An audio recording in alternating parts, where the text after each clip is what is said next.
জামাত শিবির এবং চরমোনাই হেফাজত ইসলাম তারা ঐক্যবদ্ধ হয়েছে, একটা মেসেজ দিয়েছে আগামী রাষ্ট্র ব্যবস্থা তারা ভূমিকা পালন করতে যাচ্ছে।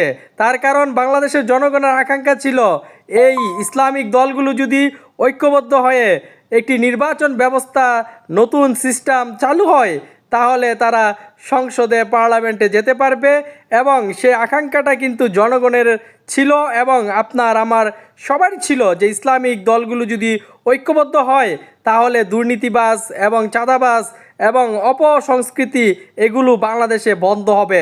তার কারণ ইসলামিক দলগুলো আপনার তারা আল্লাহ এবং রাসূলের প্রতি যে আপনার যে বিশ্বাস আস্থা, আর সেই বিশ্বাস আস্থা নিয়েই তারা কাজ করবে।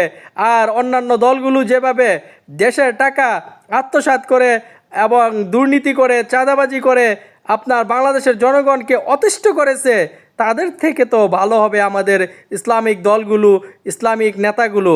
অতএব চরমোনাই এবং আপনার জামাত শিবির যে ইতিহাস সৃষ্টি করেছে, আশা করি তারা বাংলাদেশের জনগণের যেই আকাঙ্ক্ষার প্রতিফলন ঘটিয়েছে সত্যি প্রশংসনীয় এবং চমৎকার। তাদের এই আপনার যে একে অপরের প্রতি যে একটা আজকে আপনার সম্মেলন হয়ে গেল, আশা করি বাংলাদেশের জনগণের জন্য ভালো কিছু নিয়ে আসবে।